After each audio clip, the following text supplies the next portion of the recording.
Now, we all know this poem is about animals, but basically, Walt Whitman, this poem has been taken from Song of Myself. And you know who was Walt Whitman?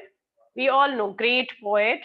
He is a major figure in early American poetry. And in an age when all poetry was rhymed and metrical, rhyming, rhyming words, Whitman made a break with tradition and wrote a revolutionary new kind of poetry in free verse. Free verse, where we don't need any rhyme scheme, we don't need any meter. Meter is actually, whenever that is not for you, that's why I'm not explaining it to you. So basically, it is written in free verse without any rhyme. He was a non-conformist in all respects, including his social life. So Walt Whitman, when he decided to write about this poem also is presenting the great revolutionary idea of him, because he wrote about which was actually a little offensive for human, because the poet is going to tell us that how he feels more at home with animals than humans, whom he finds complicated and false. Yes. So he simply wanted to say in during the entire poem that if you will give me a choice, I would prefer to be with animals instead of human, because he feels that animals are more loyal, animals are more good, kind hearted, compassionate, and so he feels that how at home he feels, how genuinely nice he feels whenever he is with animals. So this poem is all about that man. And Walt Whitman has shown the comparison between human beings and animals in the entire poem. Every line he will be comparing human with animals. He has also pointed out the evils present inside the human brain which he thinks animals don't have. That is why he thinks that animals are much better than human beings. And so the entire poem, if you will summarize the poem, you will simply feel that in the entire poem, the poet Walt Whitman has described his will to become an animal or to be with an animal, because as I told you, he always feels that animals are far, far, far better than human beings. Humans beings are greedy, full of jealousy, maybe they are not so loyal, and they are competition is in, if it is in an healthy way, then it's very good, commendable, quite appreciable. But unhealthy competitive they are. But animals, on the contrary, are calm, self-contained, and a who has an don't unmute yourself, okay? The animals are happy with what they have, means they are self-satisfied. They are not greedy in nature. They never complained about their miseries and sorrows, neither they show off. But on the other hand, human beings complain, and always they have a lot of complaint, lot of jealousy. They give more importance to rich, and strong people stay helpless, restless because of their miseries, because of their sin, okay, crime, whatever they are committing, and they are always after the luxurious things of life. Whereas animals are honest about their relationship, they are happy whatever they have, and they don't give importance to rich people, because there is no class, there is no section in the jungle. They have their own way.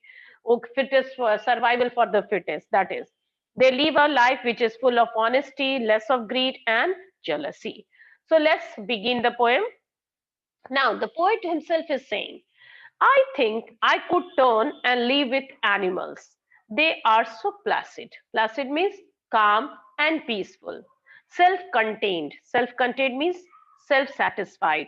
Control. Okay. I stand and look at them long and long. So basically, he's charmed. The poet is charmed by the presence of animal. He's fascinated. Why? Because he found them calm, peaceful. So when the poem starts, the poet is simply saying that he wants to be the part of the world of animals. He feels that animal is far more better than human beings. He is also saying that he found them peaceful, placid, calm, peaceful. Why, because he feels that animals are not running after worldly things, after materialistic things. They have no greed, and obviously they are, whatever they have, they are self-contained, they have the control. Self-contained here means they are happy with their life, and they did not want to interfere in the life of others. On the other hand, humans have the habit of interfering in the lives of others. So that is why the poet is thinking that he feels better whenever he is with animal. And that is why he is so much charmed, so much fascinated, that he says that he stands and looked at them, look long and long. See, he is emphasizing, he is repeating this word, long and long. Now, thereafter, he says, they do not sweat and whine about their condition. They do not lie awake in the dark and weep for their sins. They do not make me sit discussing their duty to God. Not one is dissatisfied, not one is demented. Demented means mad, lunatic, with the mania of owning things. Again, the poet is saying that unlike humans, animals don't complain of any misery. They did not say. Basically, they have no, obviously, they have, but they don't complain. They never cry because, like we humans do, that so they do not sweat and whine about their condition. We people are in a habit of complaining every early morning, even though we have get enough from God. But instead of counting our blessing, instead of thanking God for whatever God has given us, the privileges which we have received from God, what are we doing? We are complaining most of the time. And we are working hard. Yes, sweating means, here means, sweat here means is complaining.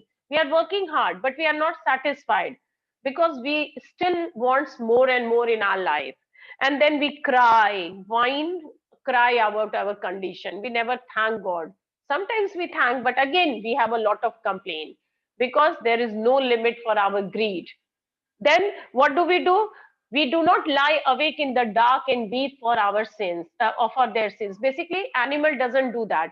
On the contrary, we human, we commit sins. First of all, we commit cry, and then we lie awake in the dark and cry, "Oh God, please forgive us." Then why you are doing this if you want forgiveness? But we do that.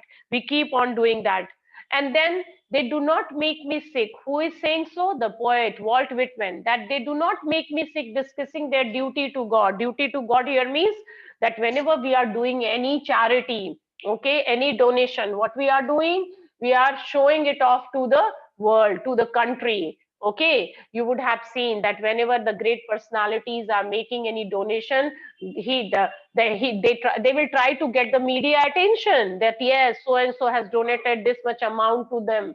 So basically, if we are going to a temple, if we are going for a pilgrimage, then also we discuss that, see, what am I doing? If you are helping someone, a needy and a poor person, then also we are showing our duty that yes, we are doing this. All But animals, they are not doing this. They are also helping someone, they are also, but they don't discuss this.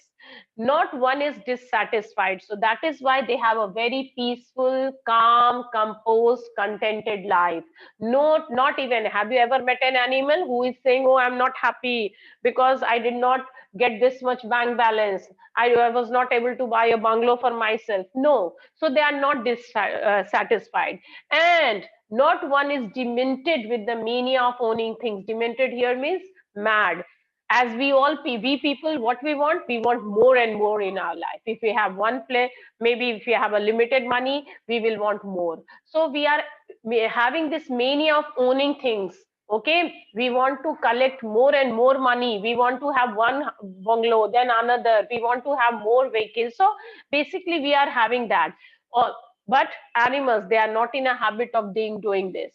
Now, not only this, again, the poet is saying, not one kneels to another, and not to his kind that lived thousands of years ago.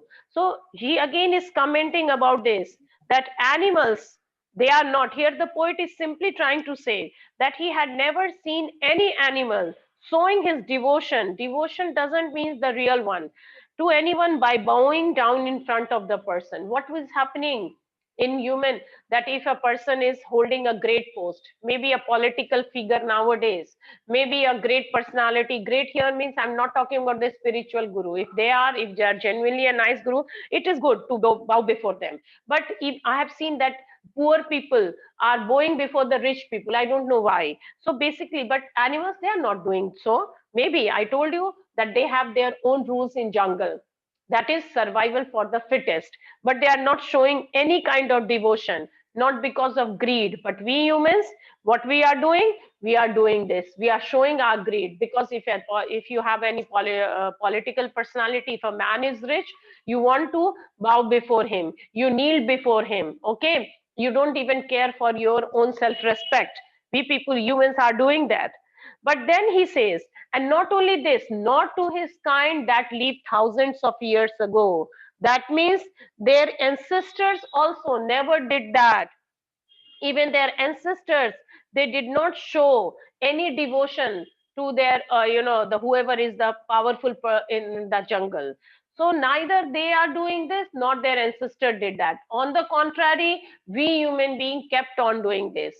Now, not one is respectable or unhappy over the whole earth. That doesn't mean, that means that they respect, but not like we human. We have our own responsibility, we have our own limitation. But no one among them is more respectable, means animals. He is talking about, Walt Whitman is saying about animals, that no one is more respectable and no one is more important as we do in our human society. In human beings, rich people are generally given more importance. As I told you, political people are given more importance and they are treated with more respect as compared to poor people. But in the society of animals, they never do so. They never give more or less, yes, more or less importance to any other animal. If a lion, he is the king of jungle, if they want to run away, they are able to survive by hiding themselves. Then also it is that they did not come before a lion and surrender, or a tiger that surrender themselves, ki, come on, eat me. They too have the right to run away from him. So they never give neither less nor more importance. Everyone in the animal world is happy, and that is why they are unhappy. They are not unhappy, they are happy. If they have got the food, they eat and they live peacefully. Whereas we human beings, who find themselves the happiest or the saddest person on the earth. So that's why he also says that animals are more honest in showing their relationship with other animals. If one animal has to do something with for other animal, they will not expect anything, whereas we human will expect. We have a lot of expectations. So he wants to say that animals use other animals as their food and they never try to hide this. That means if they need food, for example, lion has to eat someone, maybe a deer or any animal, he is not hiding. But what we humans are doing, they will use you also and they will hide you also and they will try to be good also before your eyes. And so human beings show that they are very nice, they are very friendly, but still what they will do, they will either harm you, maybe they will be disloyal to you. So the poet is saying that accept the fact the animals are true towards showing their relation with other animals. Means whatever relation they are saying, sharing, good or bad, they are not showing it off. They are accepting the fact. Now he says this line, so they show their relations to me and I accept them. That means they are not being, false in their, presenting their views. They are the real one. They are very good. And whatever relations they are having with other animal, they are not hiding it. Okay, they, because if they have to survive, they have to eat other animal. That is the reality, and that is their requirement, requisition. So they show their relations. They are not like hypocrites like we human being. We human being are hypocrite. We are backbiting, we are disloyal to someone, but still we try to show that we are very loyal to them. And that is why the poet is saying that I accept them. Since they are very honest in their relationship, I accept them. Now, come on, these four lines, look at this. They bring me tokens of myself. They bring me tokens of myself means, what does it mean? Qualities of human beings. That whenever I look at the animals, I feel that they are showing qualities of human being, tokens of myself. Myself here is referring for human beings. And so he says, the evince them plainly in their possession. Evince means here revealing, to show true, so them plainly in their possession, that they show that how they are true towards the relation and feelings.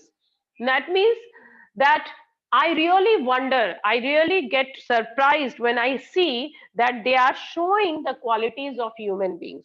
What happened when God made this earth?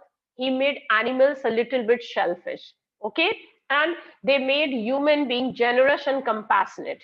But now poet feels very sad. He says it is so pathetic that humans have changed. There is a roles reversal. Now humans have become animals and animals have become human. You know why? And so that's why that answer also you will get. Although the poem ends with a question mark, but poet wanted to convey this also, that I don't know why it happened. So when he says, I wonder where they got those tokens. Tokens means qualities. Okay. Did I pass that way used times ago and negligently drop them? And that's why the poem end with a question mark. He says, at last the poet is simply trying to think, introspecting, that from where the animals got these good qualities, these tokens, who gave them the qualities of being good, the qualities of human being. And so he is simply saying that we are responsible for them. Did I pass? I means human being, not only the poet, all the human being in this entire world. So he says that did I pass, did human being pass, human carelessly lost all the good qualities and pass it on negligently, carelessly, drop them on, and animals, they took it. So are we responsible for this? So he is asking that the qualities that were found in human beings in past, I told you when this era began, when this earth was made, like innocence, kindness, truthfulness, compassion, generosity, now those tokens, those qualities can be seen in animals. Now he is wondering, the poet is wondering that who did that? Humans gave up these qualities negligently, means carelessly. And you know what animals did? They took it wholeheartedly. And now animals have become better version of living species that than human beings. So that's why the poet always feel that if I will get a preference, if someone will ask me, if I will be asked to choose the that with whom you wants to stay, with humans or animals, then I would like to prefer and to be with animals instead of human, because animals are possessing all good qualities, all and human have lost all the good qualities. So basically it's actually a strong message to humanity, to human beings, that come on, be careful and look at yourself. The time has come to think, to ponder, to introspect, that why we have become disloyal, why we have become cruel, and why without any reason we are so jealous. So basically the time is has come where we need to think. Otherwise what will happen? People will love to be with animals unlike our poet, and they will run away from human beings. So that is the strong message which the poet wants to convey through this poem. Okay children, I think the poem is clear.